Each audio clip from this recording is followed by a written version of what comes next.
The First World War, stretching from 1914 to 1918, is remembered not only for the vast scale of destruction but for the particular kind of misery it inflicted on ordinary soldiers. When we think of battlefields, we often imagine sweeping charges, cannons thundering, and armies clashing on open fields. But the Great War turned much of that imagery into something far more static, suffocating, and grim: the endless life of the trench.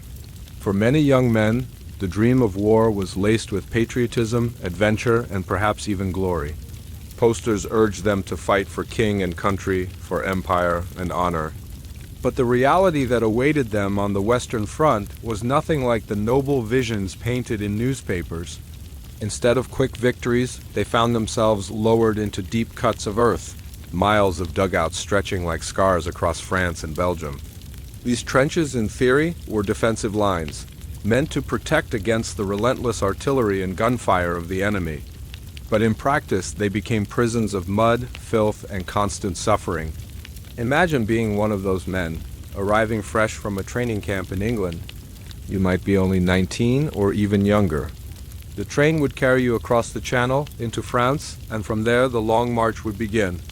Already you'd see the countryside scarred by shell holes, the trees splintered like broken matchsticks, and villages reduced to rubble. But it was not until you reached the front line that you would see the real face of the war: the trench. A trench was not a single ditch, but a network. There were front-line trenches where men lived within sight of the enemy. Behind them, communication trenches connected to reserve lines, supply depots, and dugouts.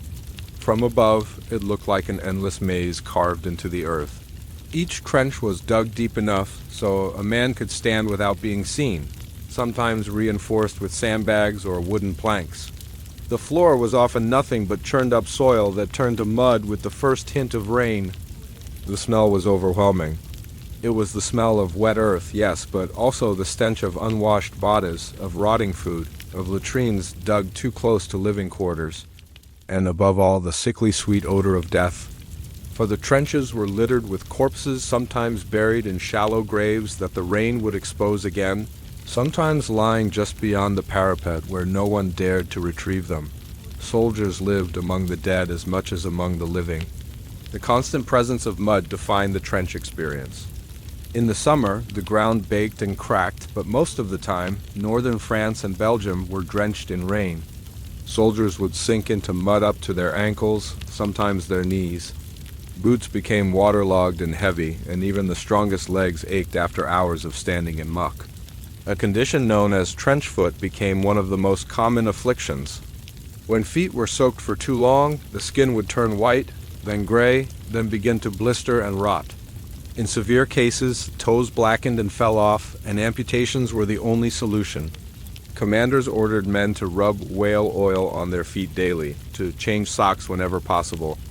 But in practice, supplies were scarce and soldiers were too exhausted to follow routines. Many simply suffered in silence. And then there were the rats.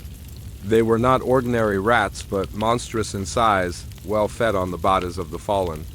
Some soldiers swore they saw rats the size of cats scurrying through the dugouts, gnawing on boots, bread, or even sleeping men. The rats bred in the thousands, thriving in the damp and filth. They were impossible to get rid of, and they carried disease with them. It became common to wake up at night with the sound of scratching, or even the weight of a rat crawling across your blanket. In desperation, men shot at them, stabbed them with bayonets, even tried to train dogs to hunt them. But for every rat killed, another dozen seemed to appear. Lice, too, were constant companions. Soldiers' uniforms, once crisp and new, became filthy within days. Washing was a luxury rarely available. Men scratched until their skin bled, leaving scars that never quite healed. The lice carried trench fever, an illness that caused severe headaches, aching muscles, and high fevers. Soldiers joked about their chats, as they called lice, trying to make light of the misery. But the truth was, there was no escape. Even after a soldier left the trenches and had his uniform deloused, within days the parasites would return. Food was another ordeal. Rations were delivered whenever possible, but supply lines were often disrupted by shell fire. Soldiers might receive bully beef, hard biscuits, or tins of jam, but fresh food was rare.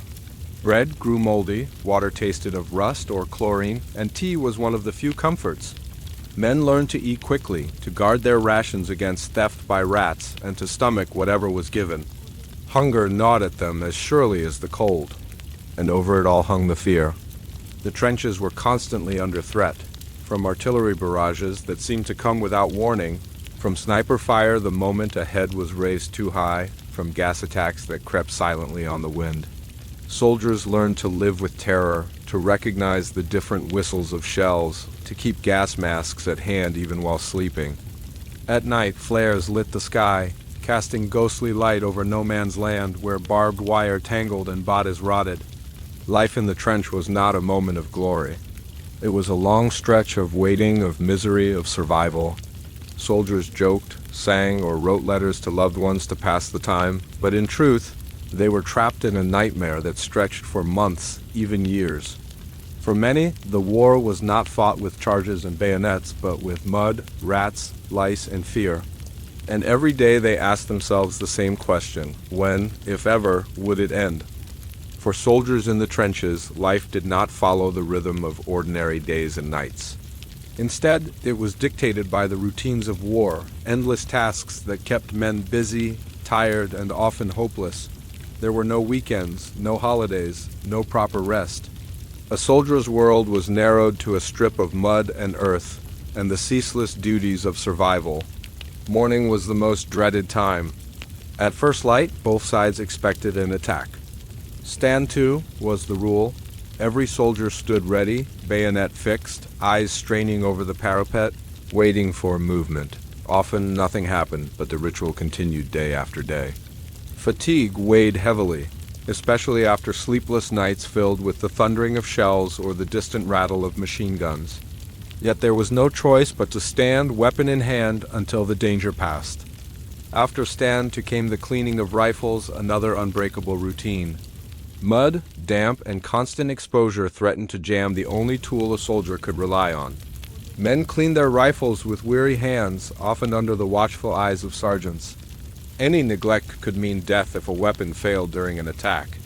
And so rifles were polished while uniforms remained filthy, a bitter irony that was not lost on the men themselves.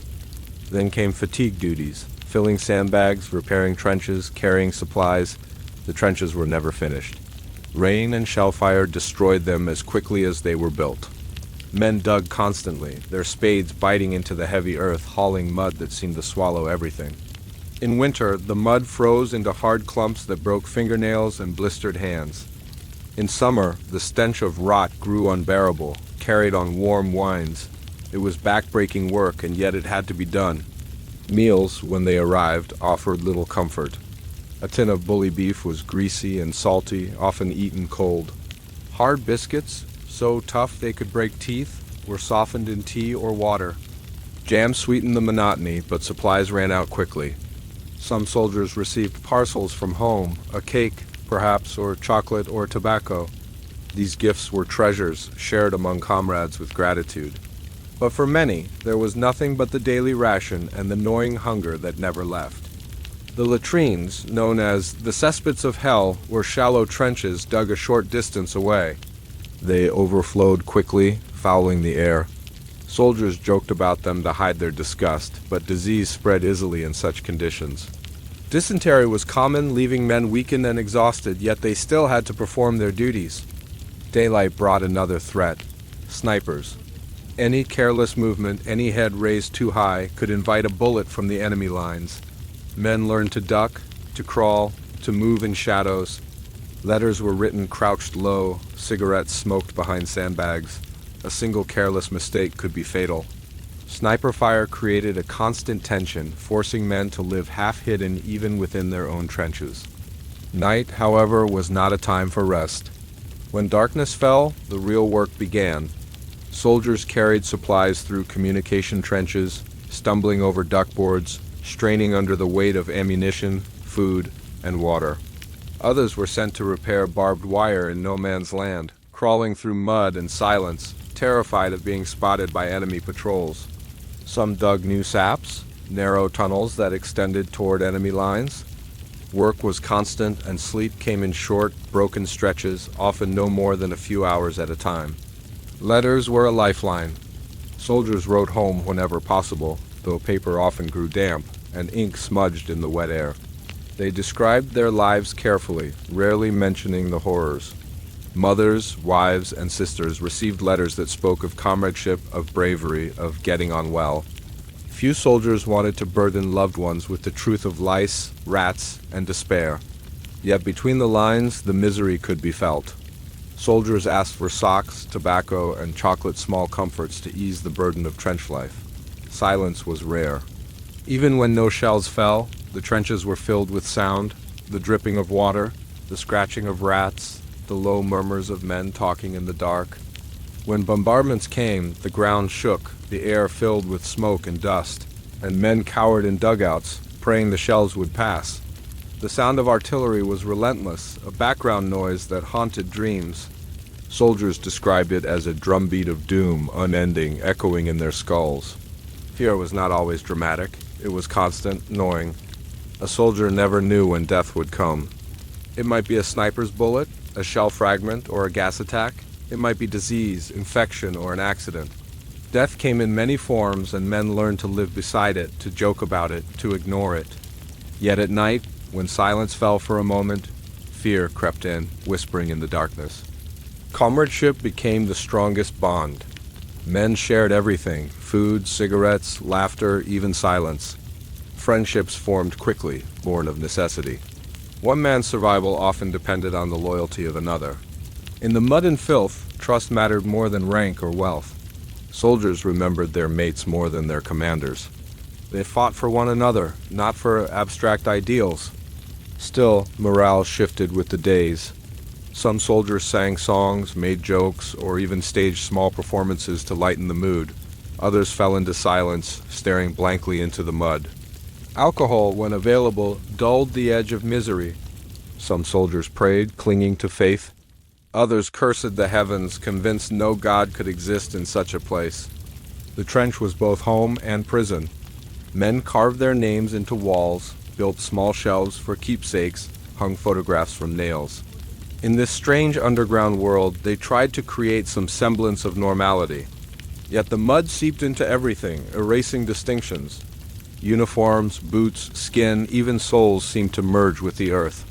The trench swallowed men, body and spirit, until they became part of the landscape itself. Thus life continued, day after day, week after week, month after month. For many, there was no end in sight. Relief came when units were rotated out of the line, but even then, the trenches were never far away. Soldiers carried them in their memories, in their nightmares, in their very bones. The trench was more than a battlefield. It was a world of its own, a world of misery, monotony, and survival. And for those who lived through it, the scars never faded. Among all the hardships of trench life, two enemies seemed impossible to defeat: the rats and the lice. Unlike shells or gas, these foes could not be fought with rifles or bayonets. They were everywhere, creeping into every corner, feeding on every scrap, tormenting soldiers day and night. The rats were the first horror newcomers noticed. They thrived in the trenches, attracted by the endless food supply, discarded rations, scraps of bread, and, most of all, the unburied dead. Soldiers swore the rats grew to monstrous sizes, as large as cats, their bellies swollen with human flesh. Men tried to keep their food sealed away, but nothing could stop the invasion. At night, rats scampered across sleeping soldiers, gnawed at boots, even chewed on ears and fingers if a man stayed too still. Some soldiers woke screaming, their blankets alive with vermin. It was not only the size of the rats that disturbed the men, but their fearlessness. Ordinary rats might scatter at the sound of footsteps. These trench rats did not. They stared back at men with cold, beady eyes, as if daring them to fight. Soldiers used bayonets to stab them, rifles to shoot them, even improvised traps. Yet for every rat killed, another 10 seemed to appear. The trenches were breeding grounds, and the creatures multiplied without end. Worse still, soldiers could not shake the image of rats feeding on corpses. In no man's land, bodies often lay unretrieved for weeks. Rats feasted freely, growing fat and bold. Men whispered that once rats had tasted human flesh, they sought it out again, crawling into dugouts in search of fresh prey. The thought haunted soldiers, blurring the line between war's natural horrors and something darker, almost supernatural. If the rats were visible enemies, the lice were insidious ones. They lived hidden in the seams of uniforms, feeding on soldiers' blood, spreading misery in silence. Every man was infested. Soldiers scratched constantly, tearing their skin until it bled. Red sores covered their bodies, raw and painful, but there was no relief. Lice could not be kept away by washing, for washing was rare, and even deloused uniforms became infested again within days. The lice were too deeply embedded in the fabric, too numerous to eliminate. The itching was relentless, a torment that never let a man rest. Sleep was broken not only by shells or rats, but by the constant need to scratch.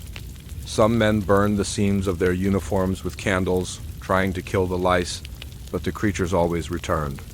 They multiplied with ease, carried from man to man, spreading like an invisible army. Worse than the itching was the disease they carried. Trench fever, spread by lice, struck suddenly, leaving soldiers weak with headaches, fevers, and aching muscles. It did not often kill, but it rendered men useless, leaving them shivering in dugouts or carried away to field hospitals.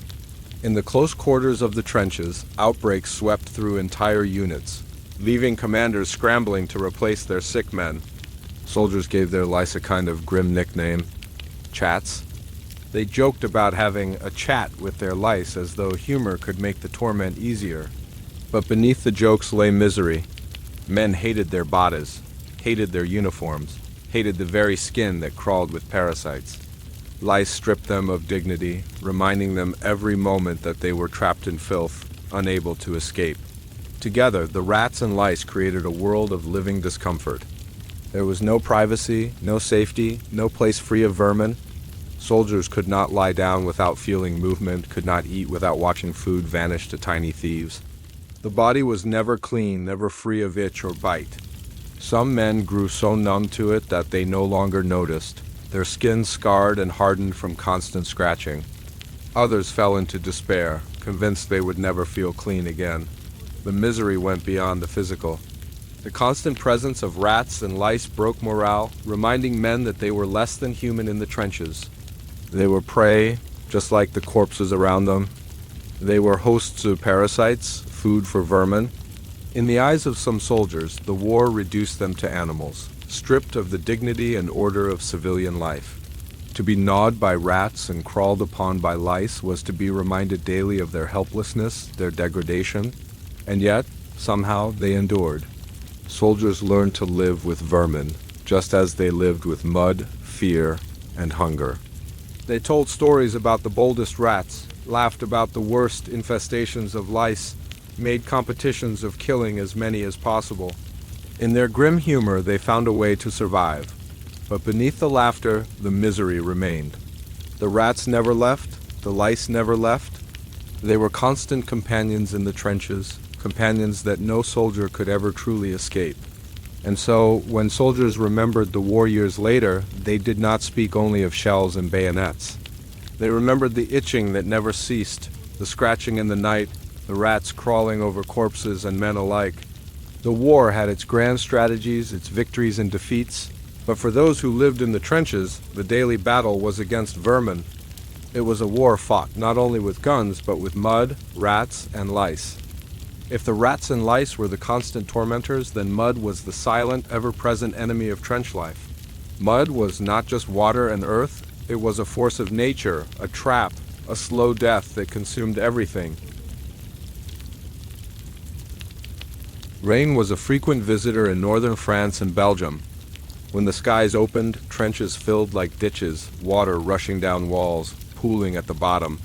The duckboards, narrow wooden planks laid along the floor, were the only protection. Step off them, and you sank, sometimes ankle deep, sometimes waist deep. Boots grew heavy, sucked into the muck with every step, and pulling free often meant leaving part of the soul behind. Mud clung to everything, rifles, uniforms, rations. It clogged boots until they felt like iron weights, crusted onto greatcoats until they stiffened like boards. Men carried it on their backs and in their hair, their very skin stained brown and gray. A clean surface was a rarity, and a dry one was almost unknown. Soldiers learned to live damp, to sleep wet, to eat with mud on their hands and lips. But this mud was not just dirt and water. It was mixed with blood, with sewage from overflowing latrines, with fragments of barbed wire, with the decaying remains of the fallen. Every shovel of earth lifted in the trenches carried with it the smell of rot.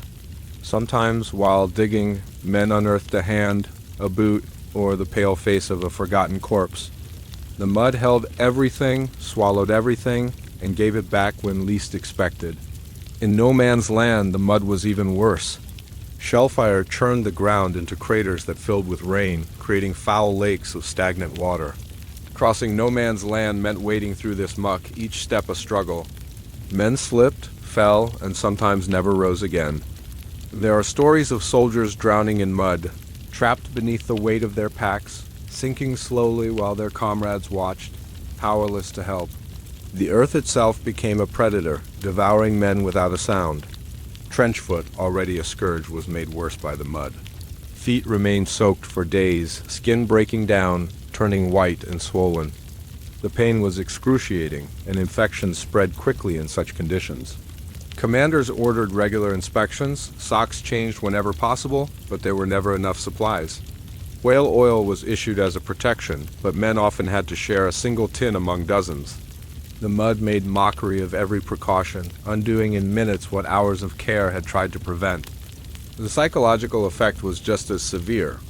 To be wet constantly for weeks on end was a slow torture. There was no warmth, no comfort, only the endless damp.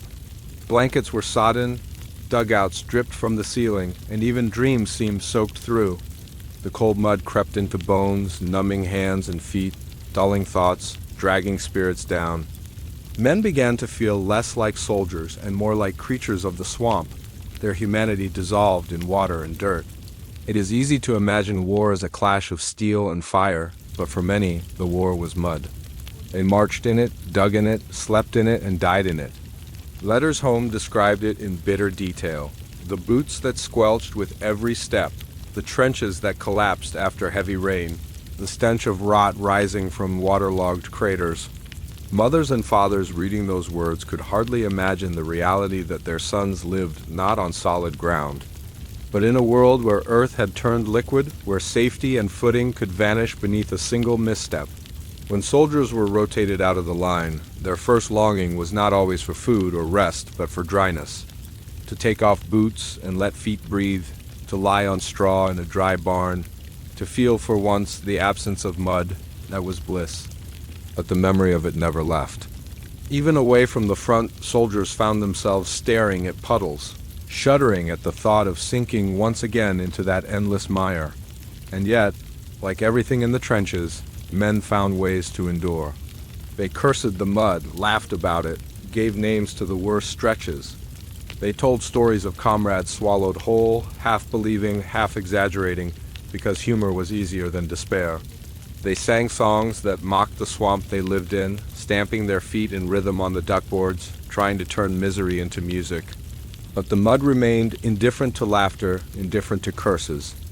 It lay in the trenches, heavy and silent, waiting for rain to feed it again. It was an enemy without a face, without mercy, that struck every soldier the same. Generals could draw maps, plan offensives, shift armies across the front, but mud was beyond their command. It was the equalizer, humbling all, consuming all, a reminder that the war was fought not only between nations, but against the very ground beneath men's feet. So when veterans spoke of their war many years later, their voices trembled not only at the memory of shells or bayonets, but at the memory of mud, the mud that swallowed men, the mud that never let them forget where they had been. War was not only fought with rifles and shells, it was also fought with the stomach. Hunger haunted the soldiers of the trenches, gnawing at them day and night, a hunger that was rarely satisfied and never quite silenced. Food, when it arrived, was often meager, monotonous, and barely edible. The army issued rations, but supplies had to travel long and dangerous routes to reach the front. Wagons and later lorries carried crates of food, but shellfire, mud, and poor roads slowed them. By the time the rations reached the soldiers, they were often spoiled or reduced to the barest minimum. Soldiers joked that they fought on bully beef and biscuits, and it was not far from the truth. Bully beef, the Army's canned corned beef, was greasy and salty, packed into tins that soldiers opened with pocket knives or bayonets. It was eaten cold more often than hot, its texture unpleasant, its taste monotonous. Still, it provided protein, and hunger left little room for complaint. Hard biscuits, another staple, were so tough they earned nicknames like toothbreakers. Men softened them in tea or soaked them in water, turning them into a kind of paste. Bread, when delivered, often grew moldy before it reached the line and was rationed in thin slices that vanished quickly. Jam sweetened the monotony. Soldiers grew almost dependent on it, spreading it on biscuits, mixing it into tea, eating it straight from the tin. Raspberry and plum were common, and while the taste was a comfort at first, after months of eating little else, even jam became tiresome. Tobacco, too, was as valuable as food.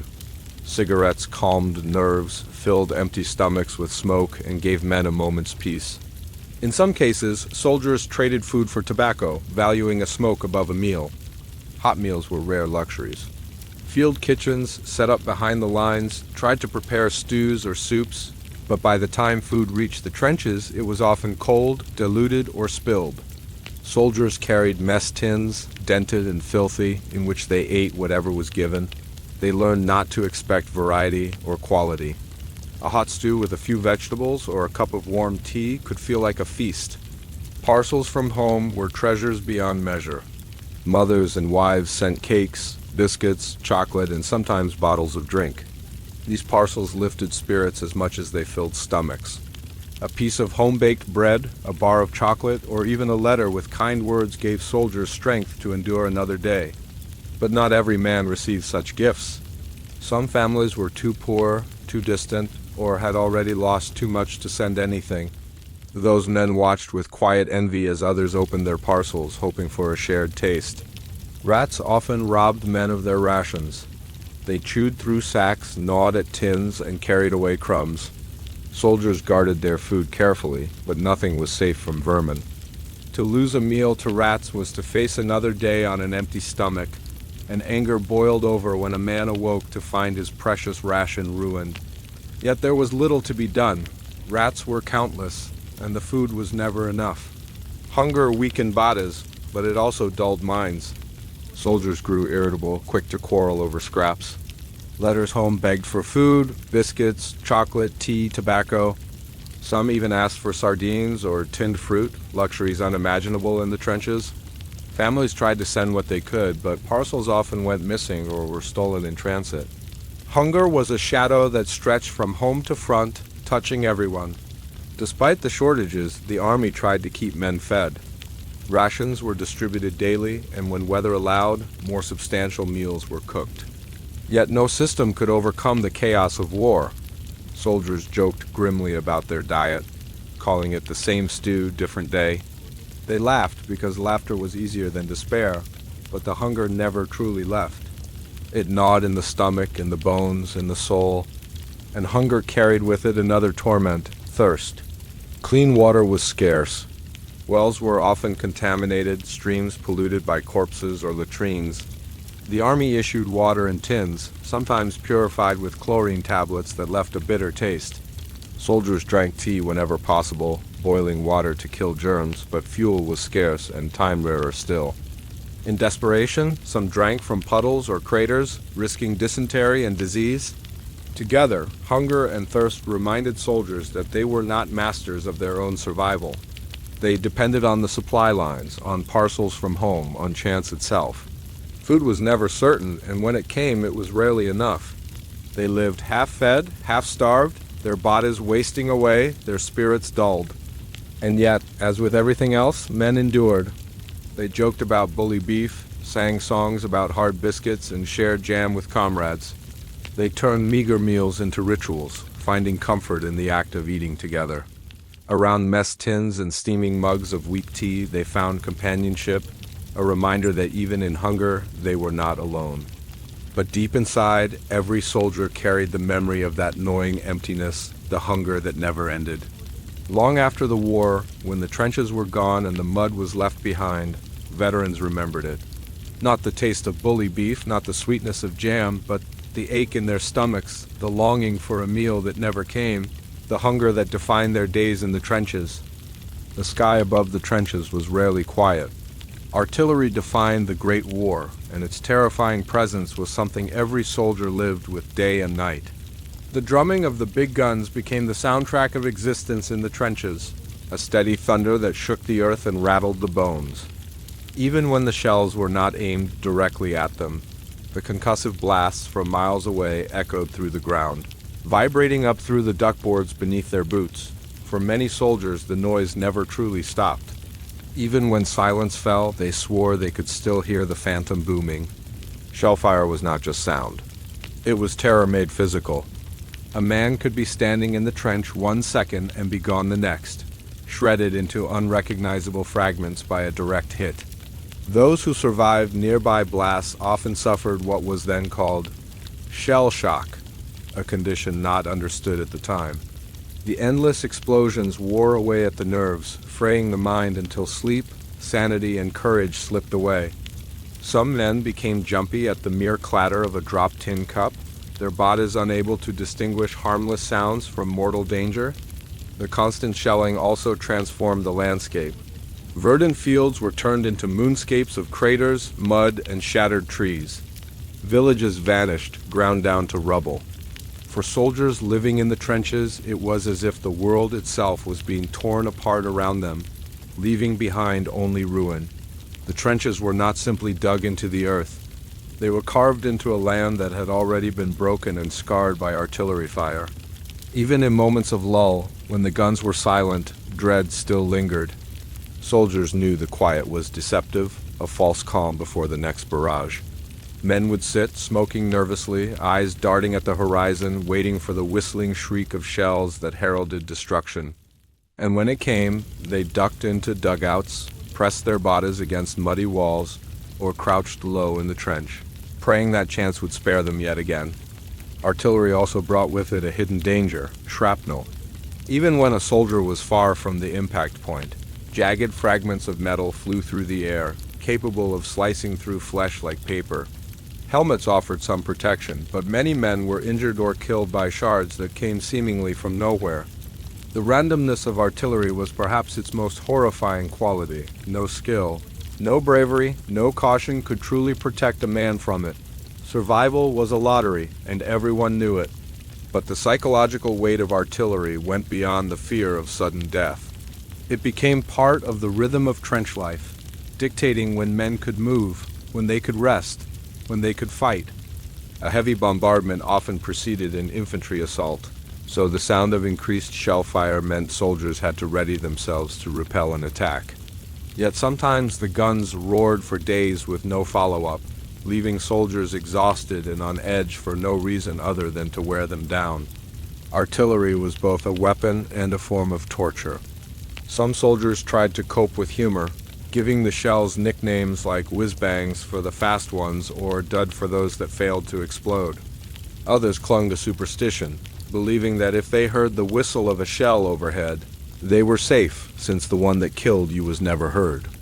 Yet, despite the jokes and beliefs, the grim truth remained.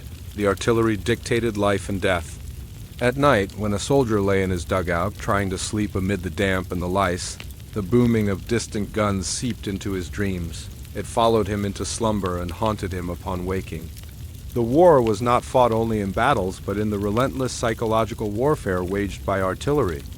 To live in the trenches was to live under the shadow of the big guns.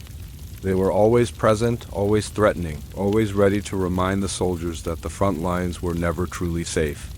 And with every blast, with every tremor of the earth, with every comrade lost to the merciless rain of shells, the men in the trenches sank deeper into despair.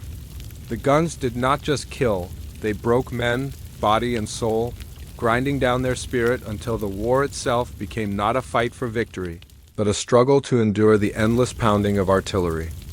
Trench warfare on the surface was horrific enough, but for many soldiers the war didn't only rage above the ground. Beneath the mud, another kind of battle was being fought, one that was quieter, more secretive and perhaps even more terrifying. This was the war of the miners, the men who dug tunnels under the trenches in hopes of planting explosives beneath enemy lines. For soldiers stationed in these sectors, the ground itself felt alive. A faint scraping noise beneath the earth could mean death was creeping closer, one shovel stroke at a time.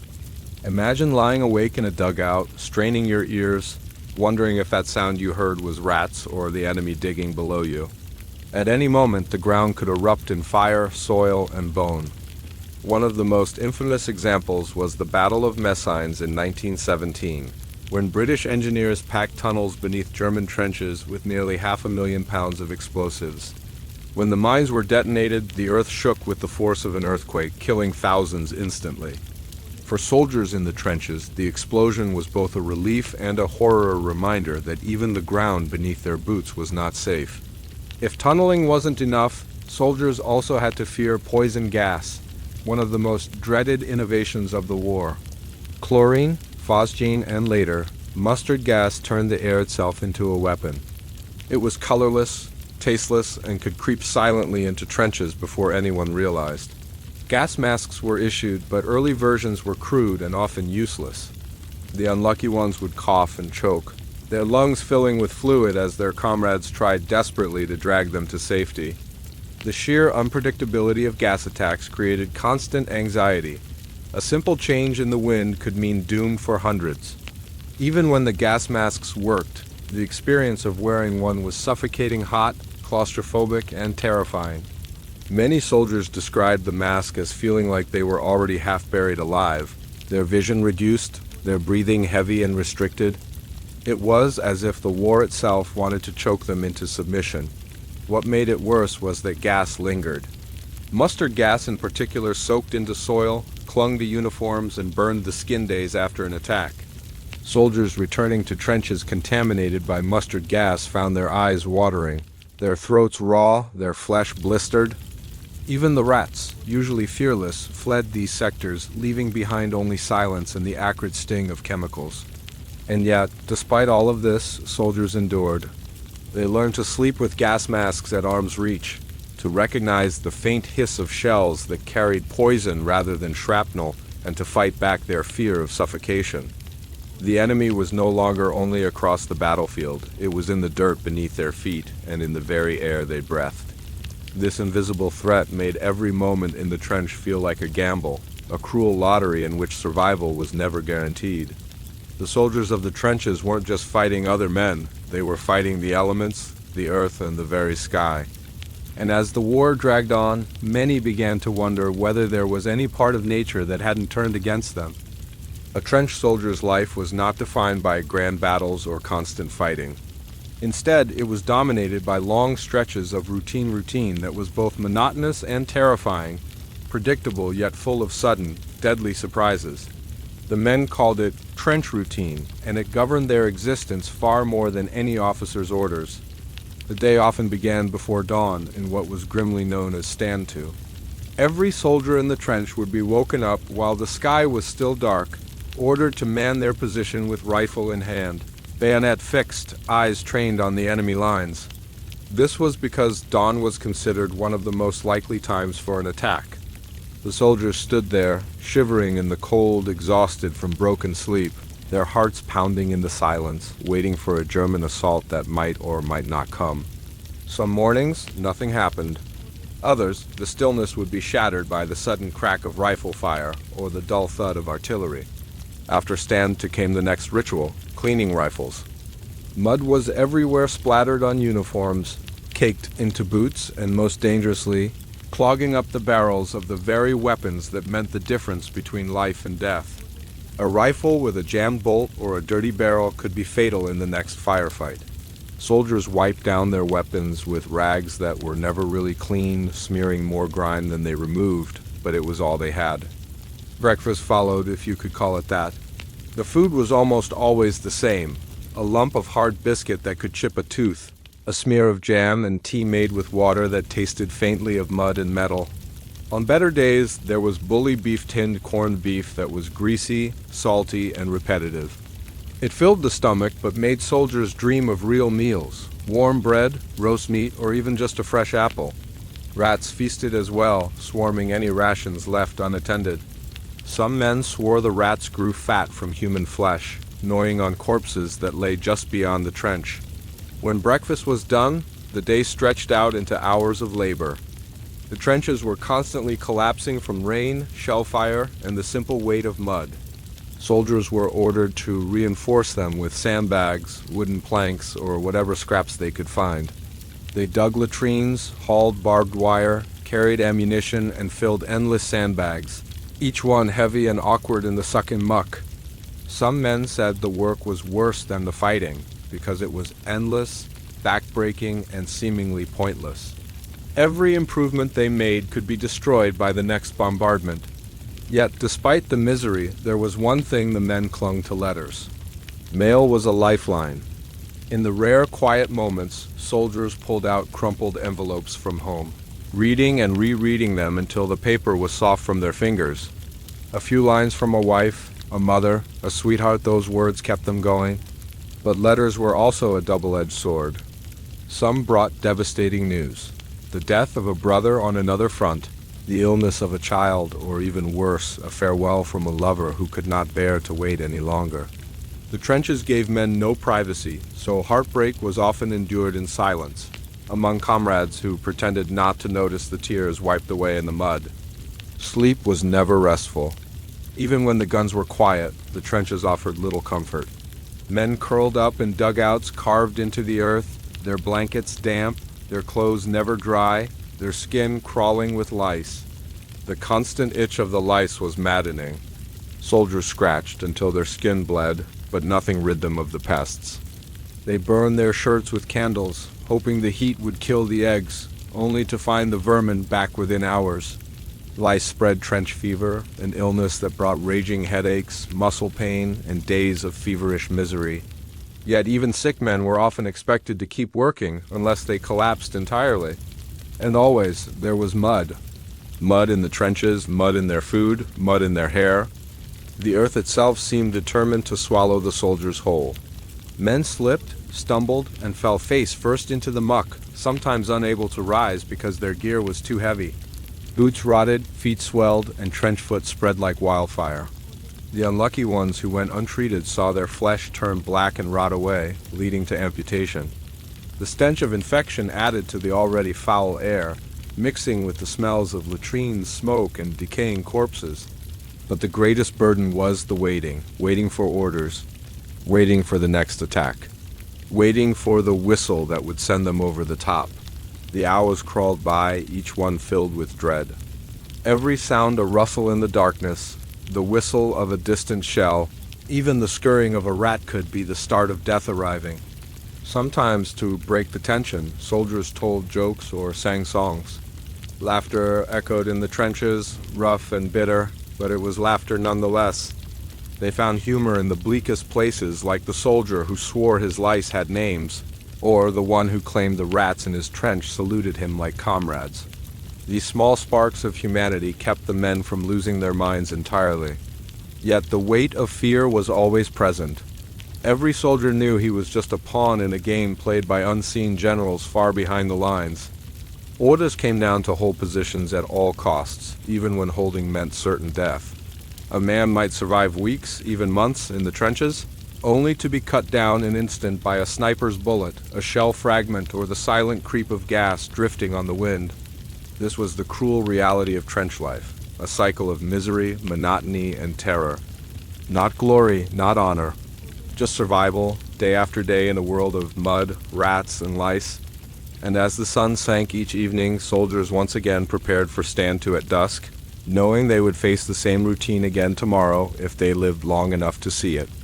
While mud, rats, lice, and hunger were constant companions, there was another enemy that no soldier could see but that haunted every moment: fear. The mind was under as much siege as the body, and the psychological toll of trench warfare was immense, though little understood at the time. The first signs came subtly. A soldier might flinch at the sound of a distant shell, even when safely behind the trench parapet. He might jump at a snapped twig, sweat running down his back for no reason he could explain. Sleep became difficult, if not impossible. Even when lying in a dugout, soldiers felt as though the world itself was closing in, the darkness filled with the echoes of screams and explosions. Repeated exposure to artillery, gas, and sudden attacks could break a man's mind in ways that left no visible mark. Shell shock was the term coined by doctors, though it described a spectrum of symptoms. Some men trembled uncontrollably, unable to hold a rifle or walk properly. Others became mute, staring blankly at the mud before them, unable to respond to orders. Panic attacks were common, sometimes resulting in soldiers running into no man's land, convinced they were under attack when no one was there. Fear became both a survival mechanism and a trap. Men were trained to recognize the signs of an impending assault, the whistle of shells, the pattern of gunfire, but the anticipation itself was exhausting. Every day, soldiers counted the hours, expecting death to come with the next barrage, the next raid. Their nerves were taut, frayed by constant vigilance, and many became permanently anxious, even after leaving the front. The psychological strain was worsened by witnessing the deaths of comrades. A man could survive a direct hit or gas attack only to watch the friend next to him be torn apart, screaming in terror, and there was nothing he could do. These experiences piled up, one horror upon another, until the mind struggled to process reality. Letters home often downplayed the fear, using humor or understatement to protect loved ones from the truth. But inside the trenches, the mental wounds were raw and bleeding. Sleep deprivation amplified everything. Soldiers rarely rested more than a few hours at a time. Even when exhausted, the noise of shells, the rustle of rats, or the shifting of mud could wake them instantly. Dreams were filled with explosions, choking gas, and the faces of fallen comrades. Some men awoke screaming, convulsing in fear, their blankets soaked with sweat. Nightmares were constant companions, blurring the line between the trenches and the mind. Some soldiers turned to coping mechanisms. Letters, crude humor, singing, or smoking provided brief relief. Others sought solace in camaraderie, relying on the presence of fellow men to reassure them that they were still human. Yet no comfort was absolute. Every man knew that at any moment death could strike, and there was no escape from the relentless mental pressure. The term shell shock was not well understood. Officers often mistook symptoms for cowardice or laziness, punishing men who could not continue fighting. Treatment was inconsistent, sometimes cruel. Men were sent back to the front after only a few days of rest, sometimes with more damage to their minds than before. The psychological wounds of the trenches were as lethal as bullets or gas, invisible yet enduring, affecting men long after the war ended.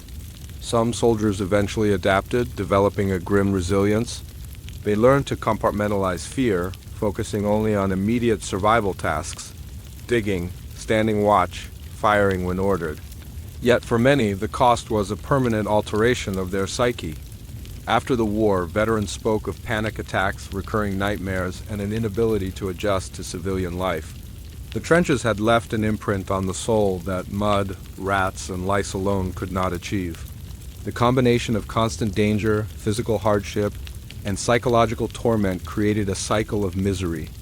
Men fought not for glory, but to endure, to survive each day until they were rotated away, or until death came first.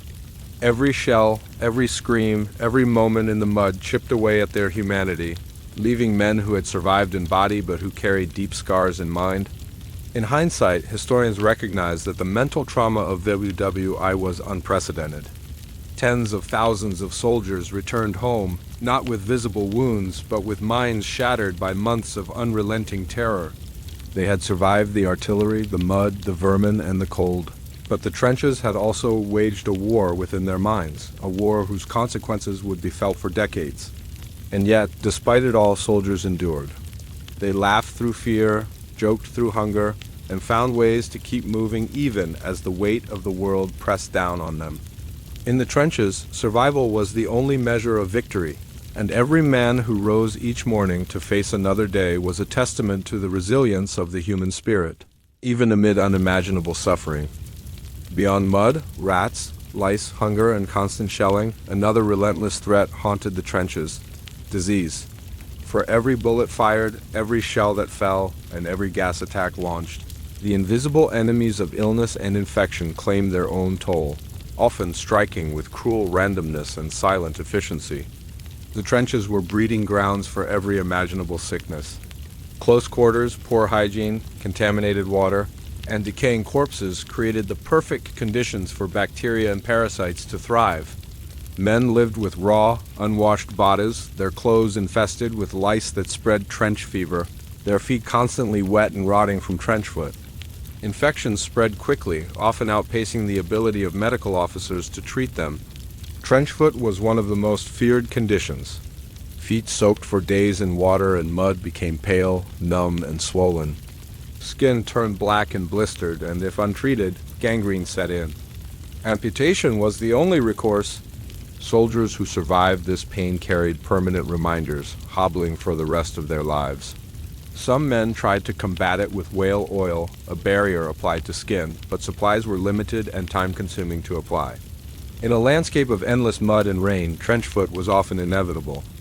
Dysentery and diarrhea were rampant, spread through contaminated water and poor sanitation. Latrines were often nothing more than holes in the ground, overflowing after heavy rains, sometimes only feet away from living quarters. Soldiers had to use them under fire, in mud, or risk using the trenches themselves. The smell was pervasive, mixing with that of decaying corpses, sweat, and unwashed bodies. Dysentery weakened soldiers rapidly, leaving them dehydrated, shivering, and unable to fight. Death came quietly for some, not with a bang, but with the silent collapse of the body weakened by infection. Influenza, measles, and other communicable diseases tore through units. The 1918 influenza pandemic, for example, claimed more lives than many battles, as soldiers living in cramped, filthy conditions succumbed quickly. Hospitals were overwhelmed. Men were treated in tents or abandoned buildings with little more than bandages and basic medicines. Even small cuts from shovels, rifles, or barbed wire could become infected, leading to abscesses, blood poisoning, and sometimes death. Rats played their part in spreading disease, contaminating food, gnawing on corpses, and carrying fleas. Soldiers already weakened by hunger and exposure were particularly vulnerable. Lice carried trench fever, leaving men bedridden for weeks. Yet there was rarely a pause in duties. Sick men were often expected to work if they could stand, spreading illness further among their comrades. The conditions in the trenches made every soldier aware that survival was a balance between avoiding bullets, shells, mud, and now invisible germs. Hygiene was nearly impossible to maintain. Water for washing was scarce, soap even scarcer. Soldiers scraped dirt from hands and faces when they could, but lice, mud, and sweat returned immediately. Clothing, rarely cleaned, reintroduced the same pathogens repeatedly. Every step, every meal, every touch carried risk. Medical care, when available, was rudimentary. Field hospitals were overcrowded, poorly equipped, and understaffed. Amputations were common, performed in unsanitary conditions. Infections spread quickly, sometimes turning a minor wound into a death sentence. Soldiers learned to fear even small injuries, knowing that untreated infections could be as deadly as any sniper's bullet. Psychologically, disease compounded despair. A soldier could survive the barrages, the rats, and the mud, only to be felled by something invisible, a silent killer that no courage or skill could defend against. Letters home often understated the prevalence of illness, because families would be horrified to learn that death was so common, not just from combat, but from conditions soldiers could barely control.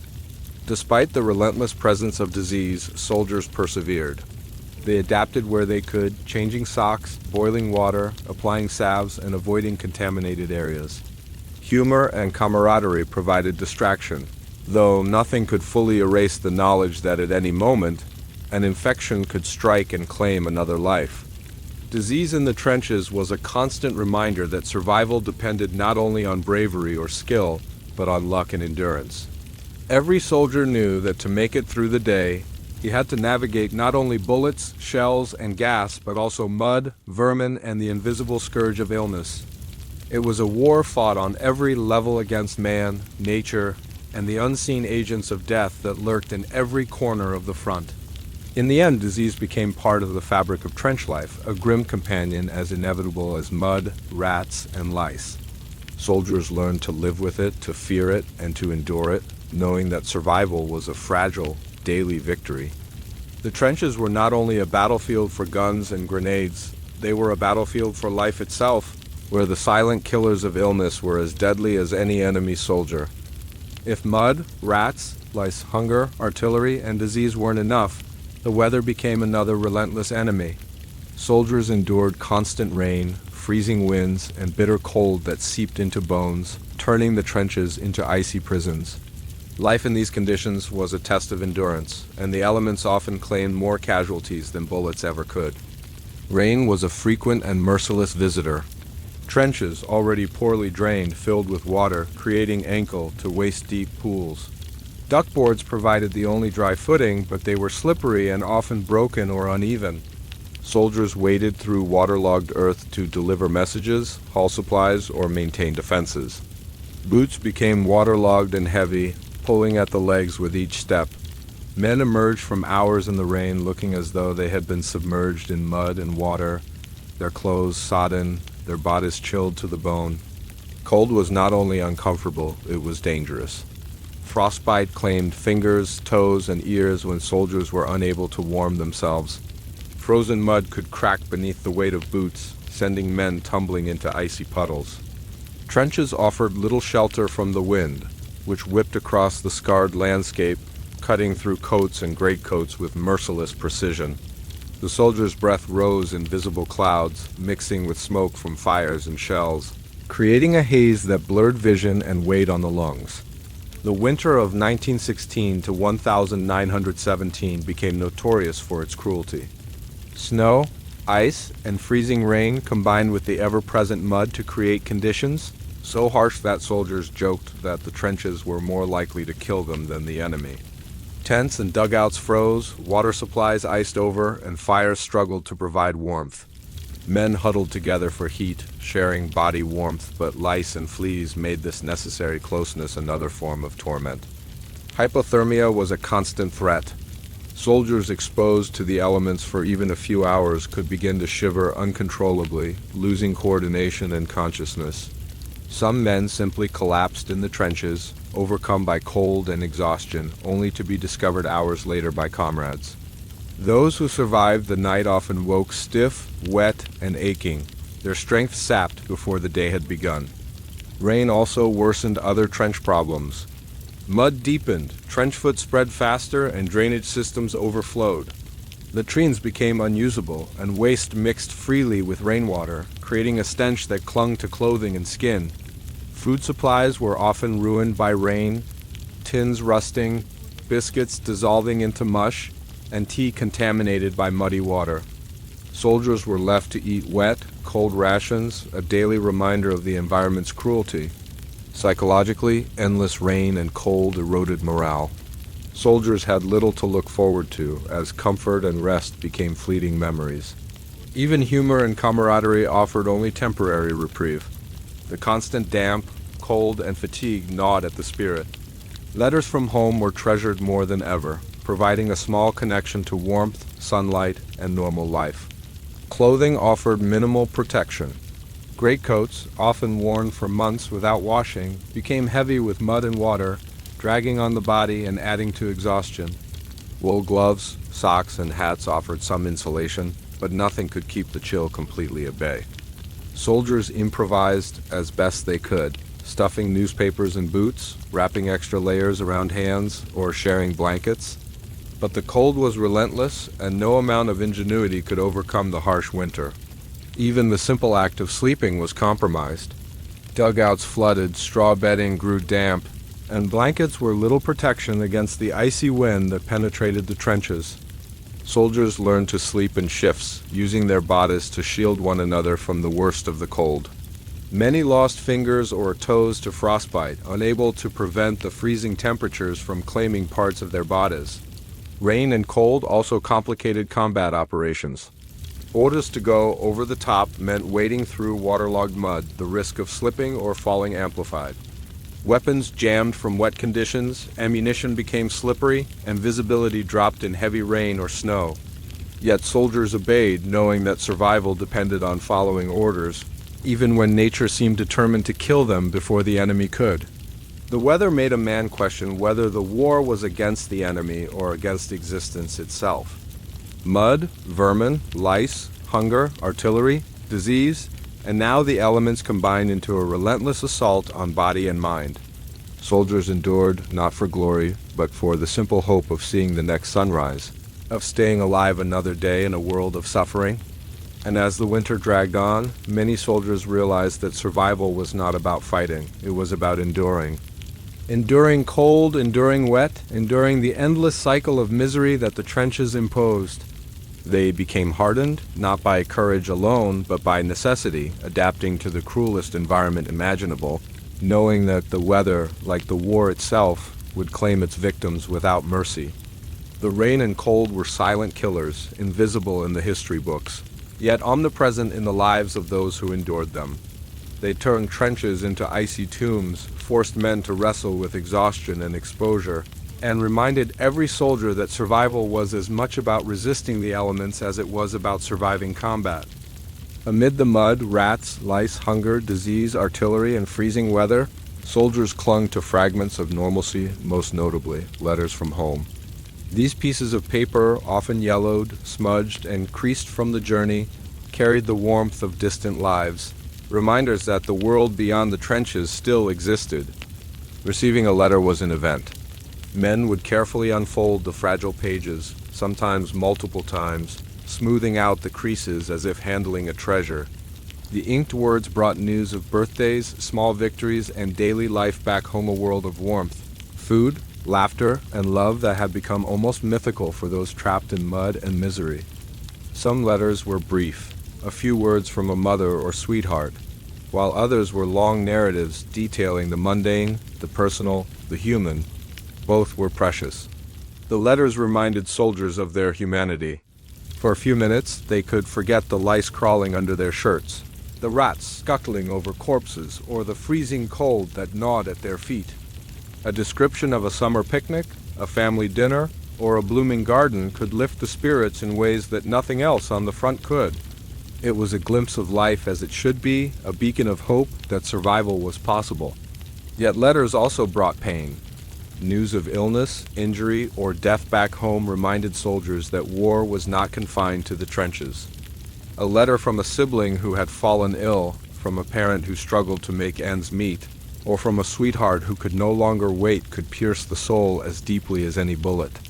Soldiers hid tears from comrades, knowing that outward displays of emotion were often mocked or seen as weakness. The trenches demanded stoicism, even in the face of heartbreak. Some soldiers wrote letters as a form of therapy. They described life in the trenches in careful, often understated terms, leaving out horrors to spare loved ones. Yet even these censored letters carried the weight of longing, of men imagining the simple comforts they might never again enjoy. Writing became a lifeline, a method of preserving identity in a world designed to strip away individuality. Mail was unreliable. Letters took weeks to arrive, sometimes longer, and parcels from home could be lost to theft, misdelivery, or destruction. Soldiers waited anxiously for days, listening for footsteps that might bring news from afar, only to be disappointed repeatedly. This uncertainty compounded the daily misery, leaving men yearning not just for survival, but for connection, for proof that life continued outside the trenches. When letters and parcels did arrive, soldiers shared them. A scrap of chocolate, a small piece of cake, or a simple letter could be passed around, the communal experience providing brief respite from isolation. Soldiers joked about who received the most sweets or who got letters with the most sentimental flourishes. Humor, even in dire circumstances, was a balm against despair. Longing extended beyond letters. Soldiers dreamed of their homes, their families, and the world beyond mud and barbed wire. Memories of childhood, of quiet streets, of schoolyards, or bustling markets became a refuge from the relentless horror of the trenches. Men imagined the taste of fresh bread, the warmth of a fireplace, the simple act of walking on dry, solid ground. These daydreams were fleeting but vital, sustaining their mental health in the face of otherwise unrelenting adversity. The emotional strain of separation was immense.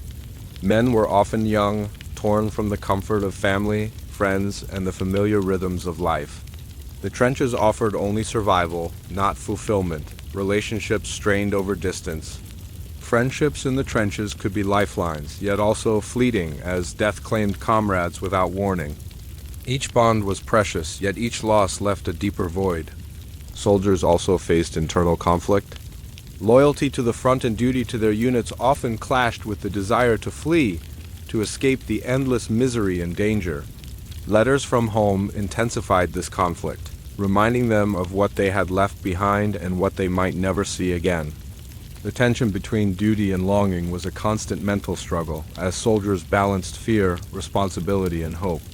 Even small acts of communication had profound effects. A letter read aloud at the end of a shift could lift the spirits of an entire platoon. Soldiers who wrote with humor, who drew sketches, or who shared news of small joys helped maintain morale. In the midst of the cold, mud, rats, and lice, these letters were lifelines. Brief connections to a humanity the war threatened to erase. Ultimately, letters and the longing they carried were more than comfort. They were reminders of purpose. Survival was not merely to endure the present horrors, but to return to life, family, and community. Each letter, each memory, each imagined meal or conversation was a promise to oneself, to live, to endure, and to return, if only by some miracle. And so, in the trenches, men clung to paper as fiercely as they clung to their rifles. The written word became a shield against despair, a whisper from the world beyond mud, rats, lice, disease, and artillery. In the endless cycle of misery, letters offered glimpses of light, evidence that life still existed, and that the horrors of the trenches were not the sum total of existence.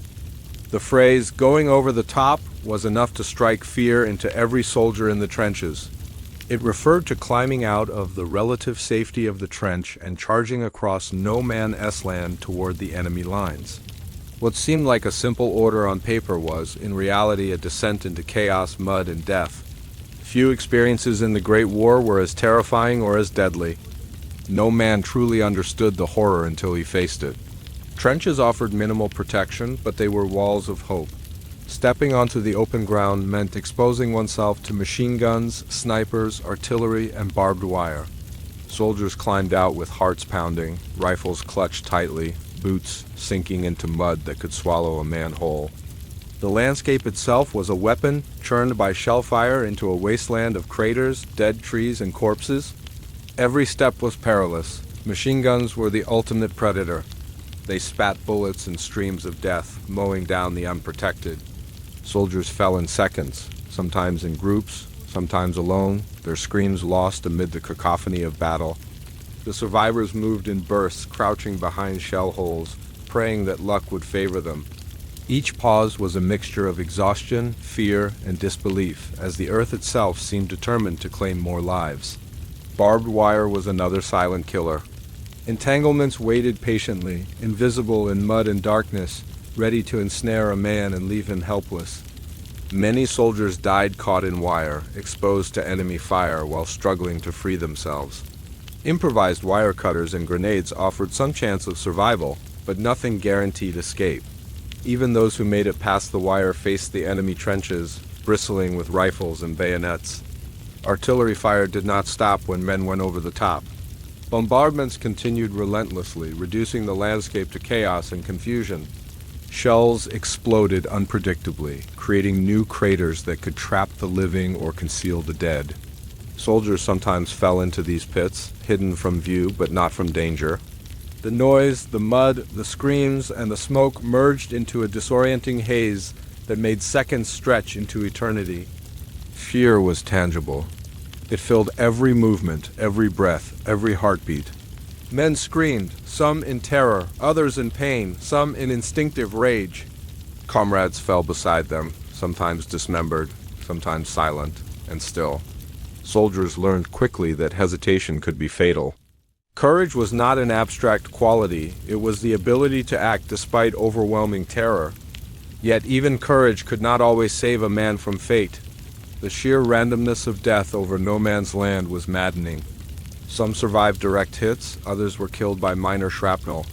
Many men were buried alive in mud or shell craters, unable to move, suffocating under the weight of the earth and debris. The psychological toll of witnessing comrades die within moments while others survived became almost unbearable.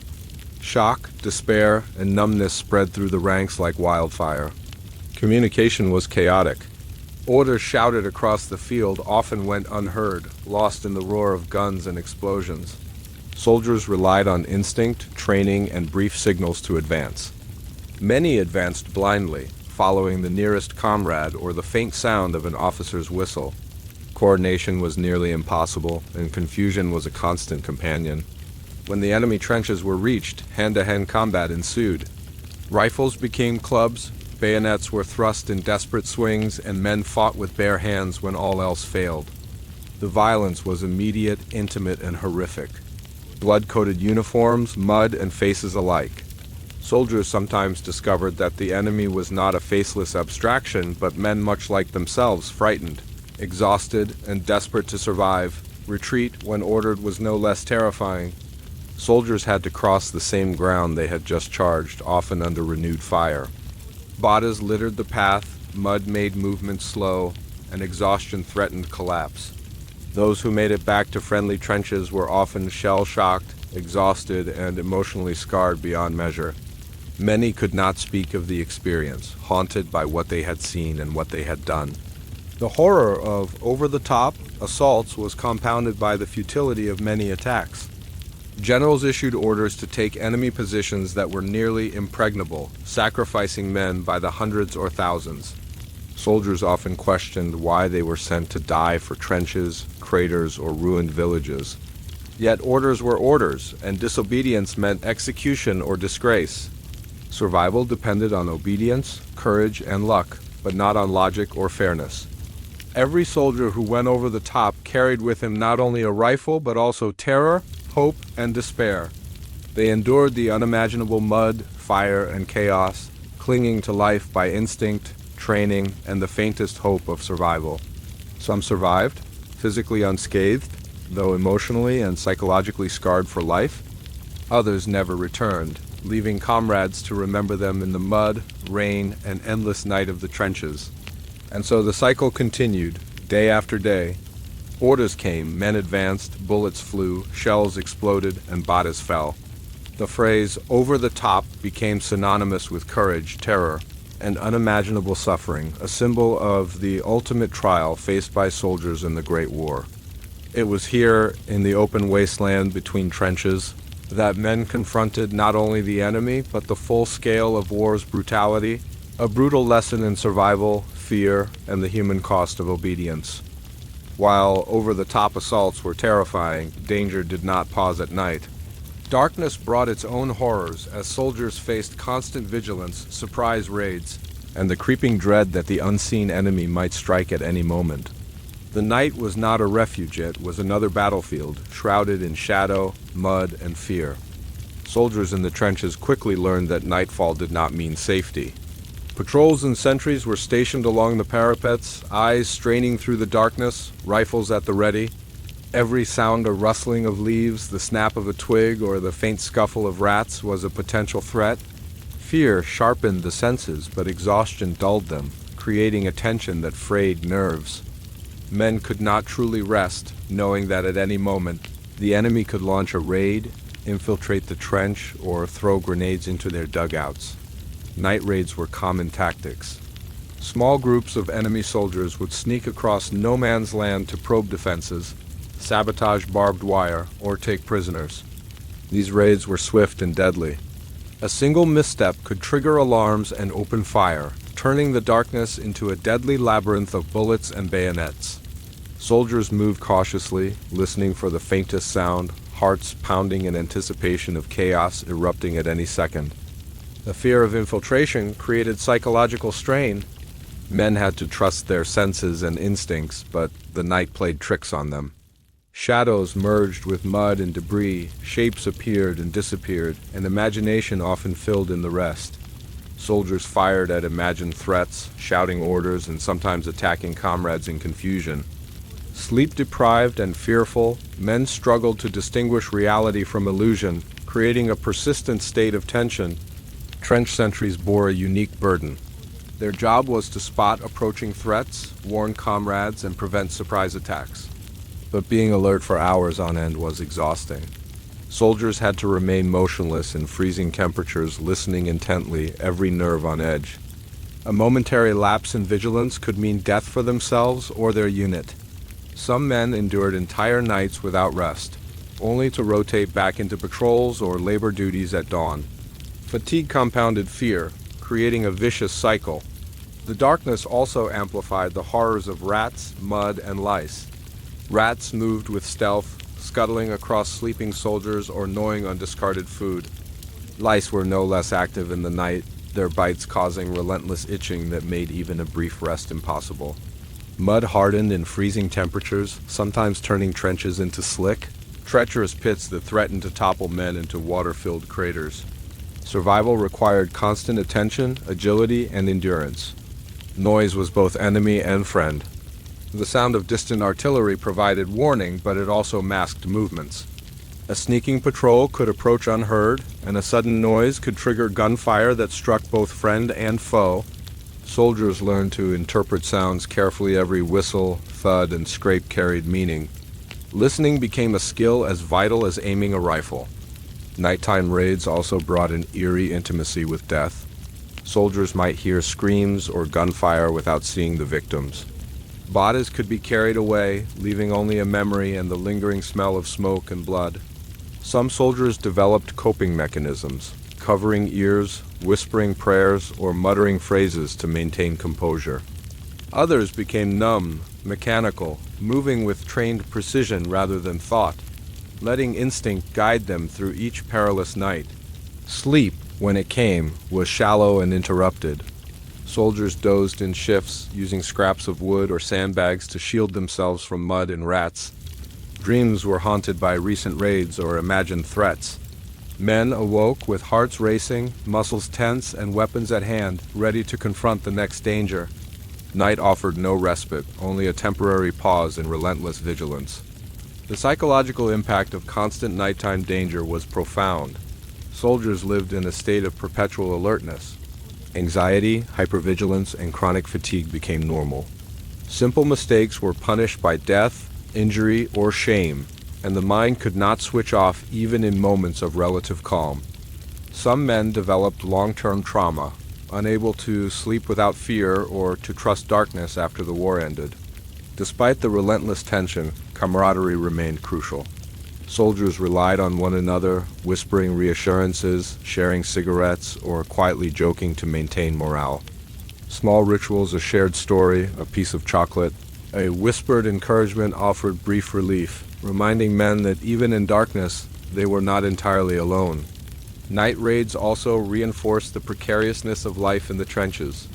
A soldier could survive weeks of bombardment, mud, rats, and disease, only to fall to a silent enemy moving in shadows.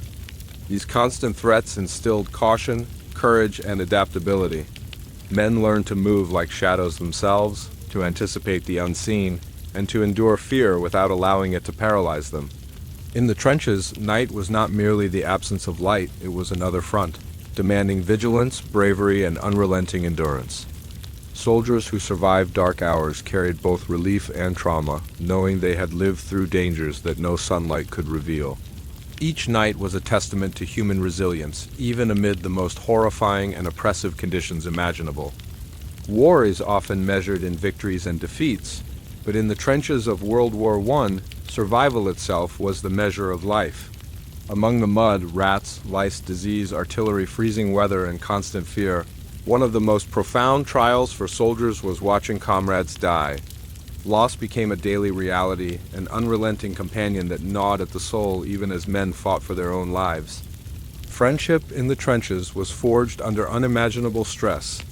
Soldiers relied on one another for both practical and emotional survival. They shared meager rations, whispered words of encouragement, and held each other up in exhaustion and despair. Bonds formed quickly and deeply because life and death depended on trust and coordination.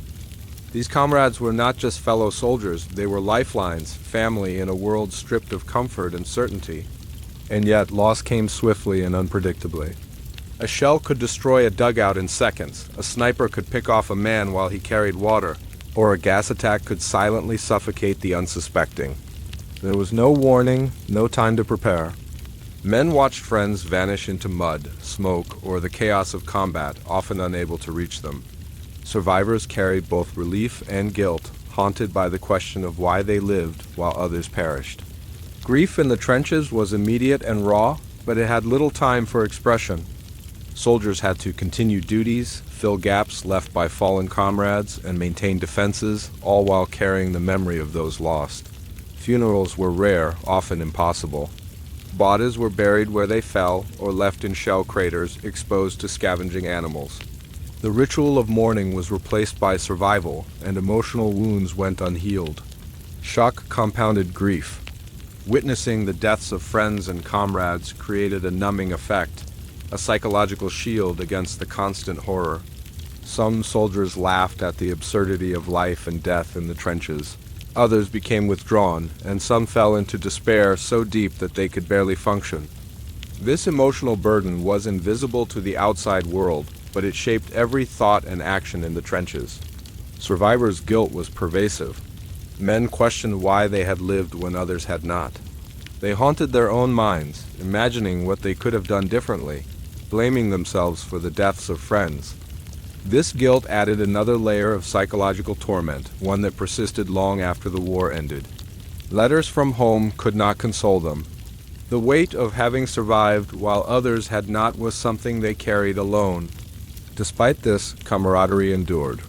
Soldiers comforted each other, shared memories of lost friends, and created rituals to honor them, however brief. They whispered prayers, left small tokens, or told stories to preserve the identity of those who had fallen. These acts were acts of defiance against the war itself, a way to assert that humanity and memory still existed even in a landscape of relentless destruction. The impact of loss extended to practical survival as well. Every fallen soldier left a gap in the unit, requiring others to take over duties in an already exhausting environment.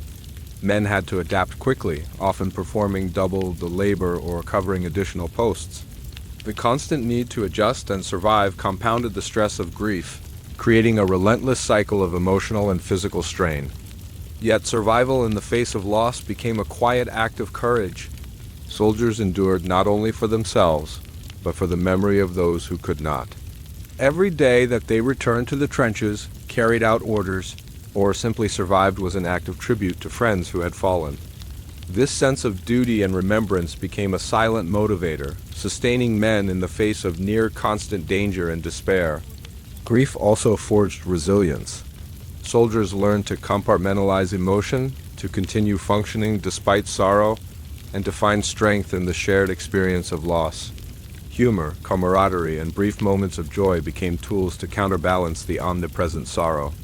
A joke whispered in the mud, a shared cigarette, or a quiet song became ways to reclaim humanity amid the relentless brutality. Even when men survived the war, the weight of lost comrades followed them. Memories of faces, laughter, and conversations lingered, often inescapable in quiet moments or in dreams. Veterans returned home carrying physical wounds, yes, but also deep, invisible scars of grief and guilt. The trenches left an imprint on the soul that could never fully heal. Ultimately, survival in the trenches was inseparable from grief. Every man who endured did so at the cost of watching others perish. The loss of comrades was both a burden and a bond, shaping every action, every thought, and every memory of those who lived. Men endured the unimaginable, finding ways to survive amid sorrow, fear, and horror, creating a fragile thread of resilience in a world designed to break them. The trenches demanded both physical and emotional endurance. Soldiers became witnesses to death, bearers of grief, and participants in a system of survival that tested every aspect of their humanity. It was here, in the mud and rain, under artillery fire and freezing skies, that men confronted not only enemies and elements, but the profound cost of human life the friends lost, the innocence gone, and the strength required simply to survive. Amid mud, rats, lice disease, artillery, freezing weather, fear, and grief, one of the most constant and grueling challenges for a World War I soldier was hunger. Food, or the lack thereof, shaped life in the trenches, affecting physical strength, morale, and survival. Soldiers learned that the fight for sustenance could be as deadly as the fight for life itself. Rations were meager and often monotonous. Soldiers received tins of meat, hard biscuits, and occasionally a portion of tea or chocolate. Fresh food was rare. Vegetables and fruits were almost non-existent. The monotony of rations quickly became a mental burden. Eating the same dried biscuits or tinned meat day after day reminded men that they were prisoners of circumstance, trapped between mud, barbed wire, and endless suffering. Quality of food varied dramatically. Poor storage, exposure to rain and mud, and delays in delivery often rendered supplies inedible. Biscuits could be damp, moldy, or infested with weevils. Meat could spoil or be contaminated, sometimes leading to dysentery or other illnesses. Soldiers learned to inspect each tin carefully, opening them with caution lest a small mistake lead to illness. Even when food was technically safe, it was often cold, unappetizing, and barely enough to sustain energy in the grueling environment of the trenches. Hunger was more than discomfort, it was debilitating. Men who went without proper nourishment quickly lost strength and stamina, making labor, patrols, and combat more dangerous. Exhaustion from insufficient calories compounded the effects of freezing weather, constant vigilance, and disease. Soldiers often described feeling hollow, weak, and disoriented, struggling to carry out tasks that were otherwise routine. Rats were drawn to food supplies, scavenging rations before soldiers could consume them. They gnawed through tins and bags, leaving crumbs and filth behind. In some cases, soldiers had to fight rats for their own meager portions, a grim testament to how survival in the trenches was as much against nature as it was against the enemy. Theft by comrades or enemy raids could further reduce already scarce resources, forcing soldiers to adapt to near-starvation conditions. Improvisation became essential. Soldiers often cooked small meals over makeshift fires when supplies allowed. They foraged for weeds or scraps, sometimes consuming anything edible to stave off hunger. Creativity in the trenches could mean the difference between energy to fight another day or collapse from weakness. Men learned to ration food, stretching a small portion over hours or even days, measuring each bite with care. Food also carried social and emotional weight. Shared meals were a rare moment of camaraderie, a chance to laugh, talk, and momentarily forget the surrounding horror. Soldiers traded rations, shared chocolate, or divided tins of meat. These acts of generosity, small though they were, reinforced bonds and offered psychological relief in a world dominated by misery. Hunger, however, heightened the stakes of survival. Men grew desperate, taking risks to obtain food from supply lines, scavenging in dangerous zones, or sometimes stealing from comrades. Competition for sustenance, though rarely violent among friends, added stress to an already tense environment. Soldiers learned that hunger was not merely a physical sensation, but a psychological force, amplifying fear, irritability, and desperation. The mental toll of hunger was compounded by its unpredictability. Supply trucks could be delayed by weather, artillery, or enemy action. Soldiers never knew when their next meal might arrive, and this uncertainty forced them to live in a constant state of anticipation and anxiety. Even a day without food could sap courage, concentration, and morale, making every challenge from mud to rats to gunfire more difficult to endure. Despite these hardships, soldiers adapted. Hard-tacked biscuits, once unappealing, became a source of energy and comfort. Tinned meat, eaten cold or heated over a small fire, was savored. Tea, even if weak and muddy, provided warmth and a brief sense of normalcy. Every bite was a small victory against the relentless environment of the trenches. Food also served as a connection to home. Letters often included news of meals, ingredients, or recipes, reminding soldiers of flavors and comforts they had left behind. Soldiers treasured even the smallest taste of something familiar, a reminder that life beyond the trenches persisted. This connection strengthened resolve, reminding men that survival was a means to return to that world, however distant it seemed. Ultimately, hunger was inseparable from survival. Soldiers endured the unrelenting scarcity not just to continue fighting, but to remain alive.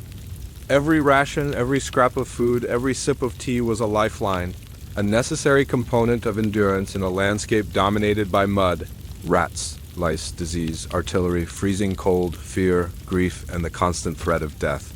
The struggle for sustenance in the trenches was a daily test of patience, ingenuity, and willpower. Hunger sharpened instincts, forced adaptation, and reinforced camaraderie, but it also exposed vulnerability, weakness, and desperation.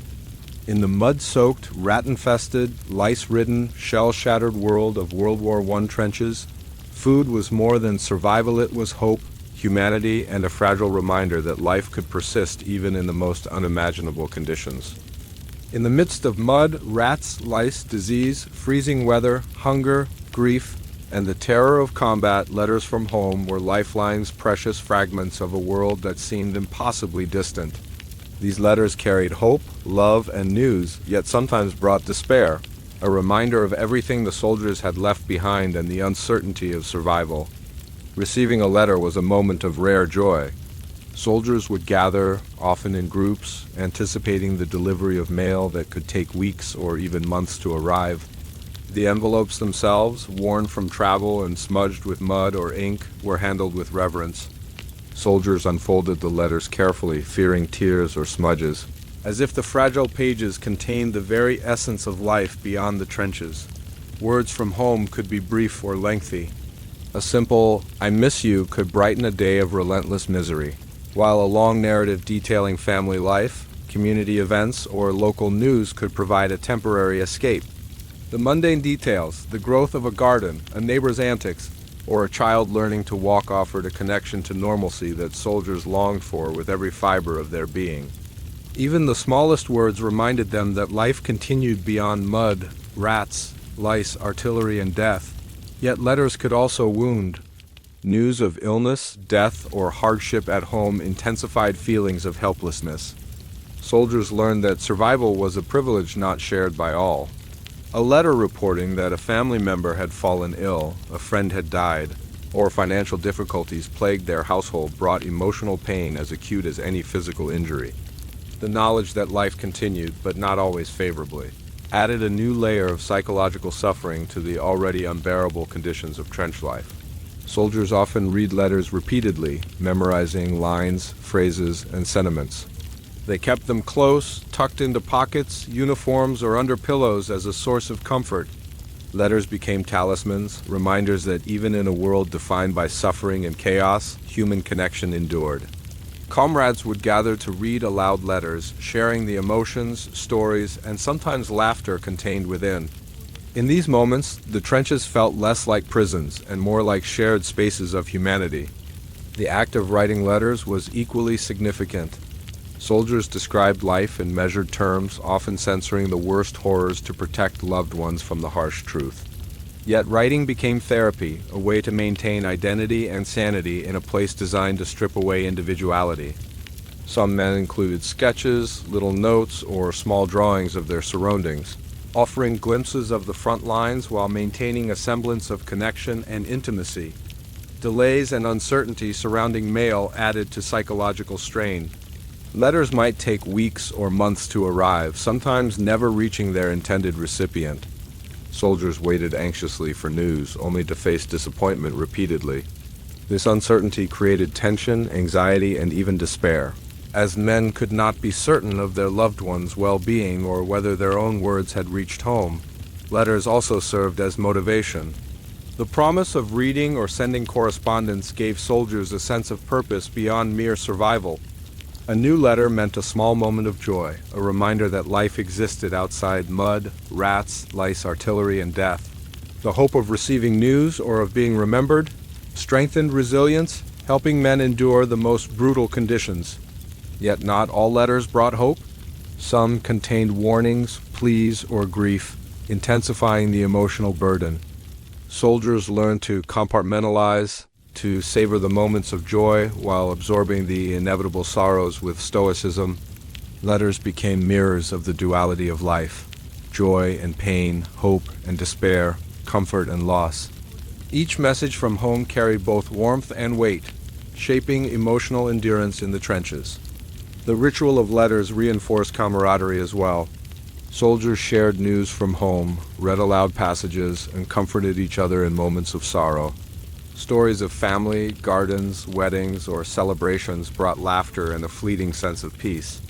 Even as grief lingered for fallen comrades or lost opportunities, letters reminded men that the world beyond mud, rats, lice, and shellfire persisted, a place worth surviving for. Ultimately, letters were more than communication, they were lifelines. They preserved hope in a world dominated by despair. They reminded soldiers of love, humanity, and the possibility of return. Even the most mundane news became vital, grounding men to life beyond the trenches, offering perspective amid chaos, and reinforcing the will to survive. In the trenches, letters were not just paper and ink, they were symbols of life, love, and resilience.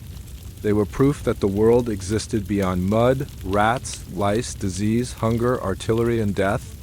They carried fragments of hope, moments of joy, and reminders that survival was not merely endurance of suffering, but a path back to connection, family, and life itself. While mud, rats, lice, hunger, grief, artillery, freezing weather, and enemy fire were constant threats, disease and infection were silent killers in the trenches.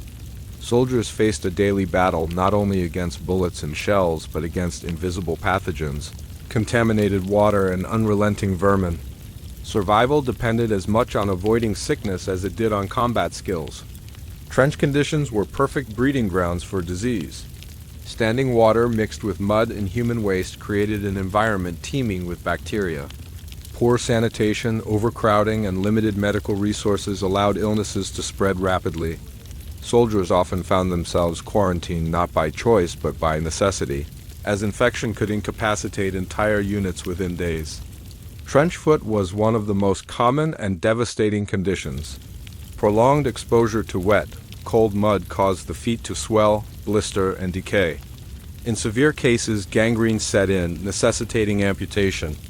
Soldiers learned to wring out socks, change boots whenever possible, and keep feet dry, but such measures were often inadequate against constant rain and mud. The condition was painful, debilitating, and a persistent reminder of the environment's cruelty. Lice were another pervasive problem. Infesting clothing and bedding, they caused incessant itching and discomfort. Soldiers were often covered in sores from scratching, which could lead to secondary infections. Lice also transmitted typhus, a deadly disease that spread rapidly in the trenches. Delousing procedures were implemented, but they were temporary and imperfect, leaving soldiers vulnerable to repeated infestations. Rats contributed to disease as well. They carried pathogens and contaminated food supplies, spreading illnesses like leptospirosis and exacerbating already poor sanitary conditions. Soldiers encountered rats crawling over corpses, scavenging rations, and gnawing on whatever they could reach, spreading bacteria in every corner of the trenches. Fighting off rats became a daily chore, yet victory over them was temporary. Respiratory diseases were rampant. Exposure to cold, wet conditions, combined with the stress and exhaustion of combat, left soldiers susceptible to pneumonia, bronchitis, and influenza. These illnesses could strike suddenly, often leading to prolonged suffering or death if untreated. The constant smoke from artillery, shells, and fires further irritated lungs, compounding the risk of respiratory failure. Gastrointestinal diseases were another omnipresent threat. Contaminated water, poor hygiene, and limited access to clean food caused dysentery, diarrhea, and other digestive ailments. Soldiers who contracted these illnesses became weak, dehydrated, and often unable to perform essential duties. Outbreaks could decimate a unit, as one infection quickly spread to the next man in close quarters. Medical care in the trenches was limited and often improvised. Field hospitals were overcrowded and understaffed, with doctors and nurses doing their best under impossible circumstances. Injured soldiers risked infection simply from being treated, as sterilization was inconsistent and wounds often worsened in muddy, contaminated conditions. Simple scratches could become life-threatening, turning the tiniest injury into a struggle for survival. The psychological impact of disease was profound. Soldiers were aware that illness could strike anyone at any time, often without warning.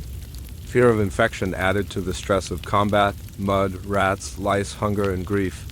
Men observed comrades fall ill and die, sometimes within days, reminding them that death was not always a product of battle, but also of the environment itself.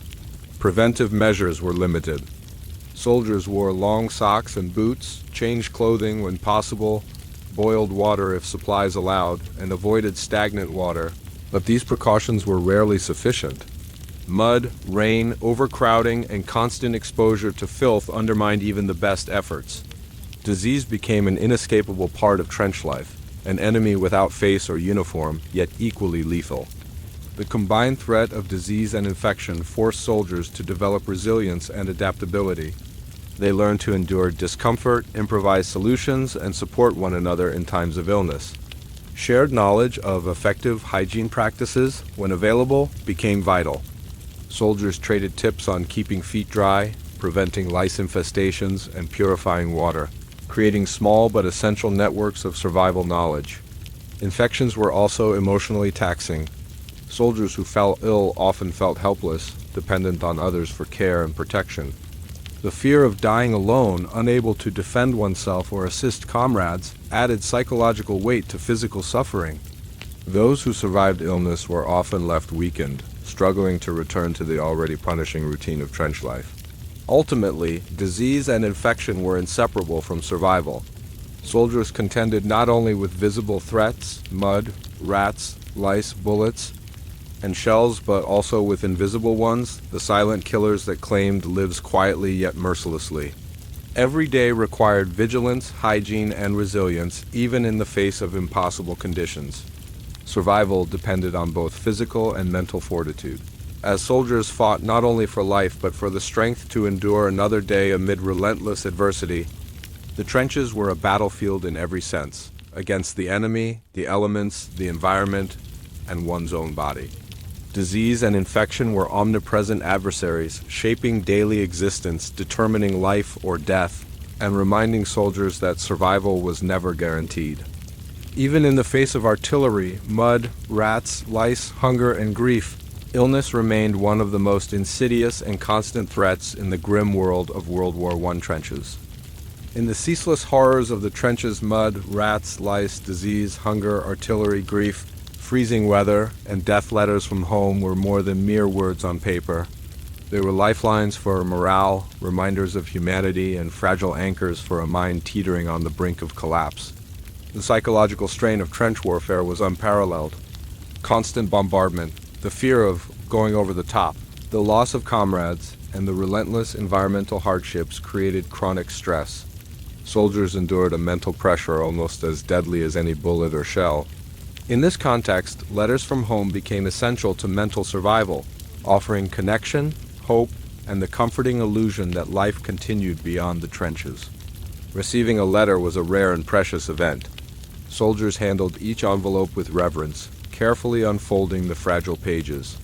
Even brief notes, "Thinking of you," "Stay safe," or "I hope you are well," could lift spirits for hours, temporarily distracting men from lice, rats, and freezing mud.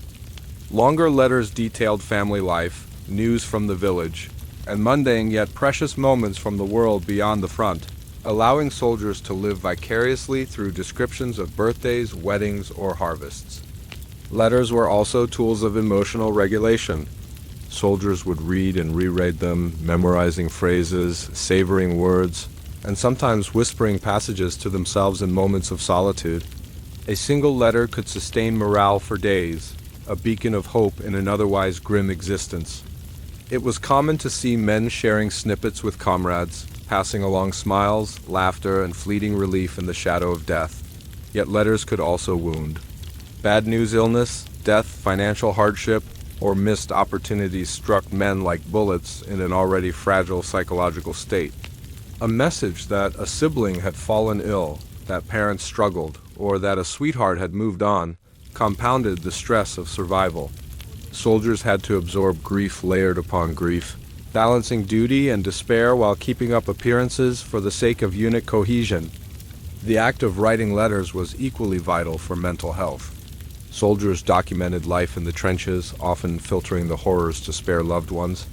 Writing became an outlet for fear, longing, and guilt, a way to assert identity in a place designed to strip individuality away.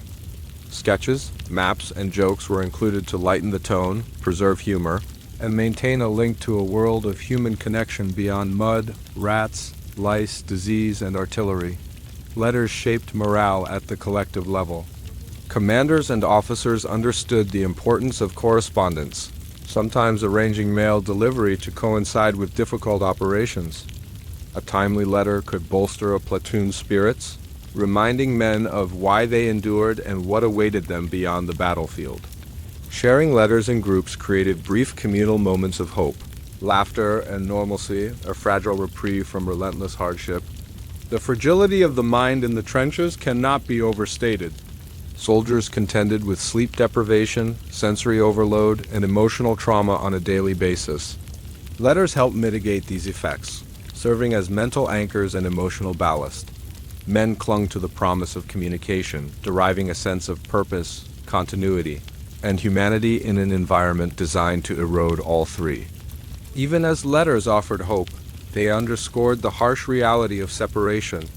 Soldiers were acutely aware of the months or years they might remain away from family, friends, and familiar comforts. Each letter reminded them of what they had left behind and what they risked losing permanently. This duality, hope mixed with despair, was a constant tension, shaping resilience and fortifying determination. The influence of letters extended beyond emotional comfort. They provided practical guidance, reassurance, and news that affected decision-making and morale. Advice from home, news of events, or encouragement to persevere offered subtle but vital motivation. Soldiers internalized these messages, using them to reinforce courage and endurance in the face of adversity. As the war dragged on, letters became repositories of memory and identity. Soldiers saved envelopes, folded notes, and scraps of paper, preserving them against loss or destruction. These mementos became intimate records of connection and humanity, tangible proof that even amid rats, lice, mud, disease, hunger, grief, artillery, and freezing weather, life endured. Ultimately, letters exemplified the delicate balance between hope and despair in the trenches. They reinforced camaraderie, sustained morale, and provided vital mental relief, yet they also reminded men of loss, separation, and vulnerability. The mind of a soldier was fragile, constantly tested by the horrors of war, and letters were often the only thread keeping sanity intact. In the trenches of World War I, survival was as much about maintaining the mind as it was about preserving the body. Letters from home served as anchors, fragile yet potent, offering glimpses of love, normalcy, and hope. They reminded soldiers that beyond mud, rats, lice, disease, artillery, hunger, grief, and death, life and humanity persisted. Every letter was a lifeline, a tether to sanity, and a reason to endure another day in a world designed to break them. The day the war ended, silence descended over the trenches like a shroud. The constant cacophony of artillery, gunfire, and screams that had defined daily life for years ceased, almost instantaneously, leaving a strange, unsettling quiet. Soldiers blinked in disbelief at the absence of chaos, their senses still trained to anticipate danger at every turn. The end of the war was not an instant relief, but a sudden confrontation with a reality, long forgotten, the possibility of peace, life, and normalcy. The first moments were surreal. Men emerged from their mud-filled shelters, cautiously surveying a landscape that had become almost unrecognizable. Craters, shattered trees, barbed wire, mud, and corpses marked every field. Even in victory, the land bore the scars of human suffering, a grim testament to years of relentless violence. Survival had been measured in days, hours, even minutes. Now there was time to look, to reflect, and to mourn. Reflection was immediate and profound. Soldiers thought of comrades lost to mud, rats, lice, disease, artillery, and fear. Friends who had shared laughter, rations, letters, and dreams were gone. Names were whispered in the quiet, memories relived in painful clarity. Survivors realized that life had been stolen, yet they had endured. The weight of grief, survivors' guilt, and trauma remained, undiminished by the ceasefire. Peace did not erase loss. Hygiene and basic needs, long ignored in the constant struggle for survival, became urgent priorities. Men cleaned themselves, though water was scarce and dugouts were unsanitary. Clothes were repaired or replaced, feet tended after years of trench foot, and lice were combated with renewed attention. These acts, though mundane, were profound symbols of reclaiming life and humanity after years of degradation. Letters and communication became lifelines once more. Soldiers wrote home not only to describe survival, but to reconnect, to bridge the gulf created by war. Families received news, relief, and reassurance that their sons, brothers, and husbands had lived. Soldiers themselves found a measure of healing in recounting experiences, sharing grief and expressing emotions long suppressed under the relentless stress of trench life. Physical wounds, visible and invisible, were tended with care. Field hospitals now focused on recovery rather than emergency treatment. Soldiers experienced the irony that survival in the war had been only the first battle. Recovery, both bodily and mentally, was an entirely new challenge. Many faced amputations, infections, and scars that would last a lifetime, but even these marks became badges of resilience, tangible proof of enduring the unthinkable. Mental scars were less visible, but no less profound. Years of fear, sleep deprivation, grief, and constant vigilance had left soldiers psychologically fragile. Shock, post-traumatic stress, nightmares, and anxiety were common. Men struggled to adjust to a world without artillery fire and shelling, where every shadow was no longer a threat, and every sound was not an omen of death. Reintegration required time, patience, and support, both from comrades and from family. Camaraderie endured, even beyond the trenches. Soldiers leaned on each other for understanding, validation, and solace. Shared experiences created bonds that transcended the war itself. Friends who survived together formed communities of memory, ensuring that the experiences, sacrifices, and losses were acknowledged and remembered. Survivors found strength in collective reflection, sharing stories and preserving the memory of those who had not lived to see peace. The end of the war also brought hope. Soldiers could imagine futures beyond mud, rats, lice, disease, hunger, artillery, grief, and fear. Dreams long suppressed of home, love, work, and family returned with renewed urgency. Men looked forward to rebuilding lives, forming communities, and participating in a world no longer dominated by destruction. The hope of normalcy became a motivator as strong as any survival instinct that had kept them alive through years of unimaginable hardship. Yet survival was bittersweet. The landscapes and lives left behind were irrevocably changed. Entire regions had been devastated, families were broken, psychological wounds were deep, and the knowledge of what had been endured weighed heavily. Soldiers understood that peace was not simply the absence of war, it was the beginning of reckoning, reflection, and rebuilding. Ultimately, the war ended not with triumph, but with reflection. Soldiers emerged from trenches transformed, physically scarred, emotionally complex, and profoundly aware of the fragility of life.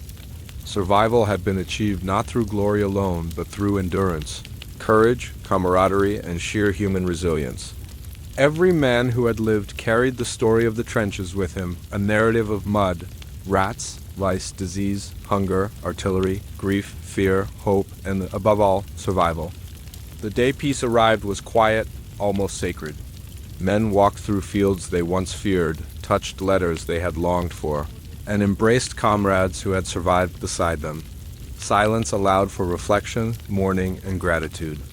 It was the first time many had felt fully alive, able to breathe without anticipating death at every instant. And though the memory of mud, rats, lice, disease, hunger, grief, and war would never fade, the end of hostilities marked the triumph of human endurance over the relentless machinery of destruction. The soldiers of World War I had endured horrors that would echo through history. Their lives, defined by suffering, camaraderie, and resilience, stood as testimony to the extremes of human endurance. Mud, rats, lice, disease, artillery, hunger, grief, and fear had tested every aspect of their existence. And yet they survived. In the final reckoning, survival became the ultimate act of defiance against war, against suffering, against the relentless forces of nature and human cruelty. Each soldier who emerged alive from the trenches carried within him a story of endurance, a legacy of resilience and the enduring human capacity to survive even the most unimaginable hardships.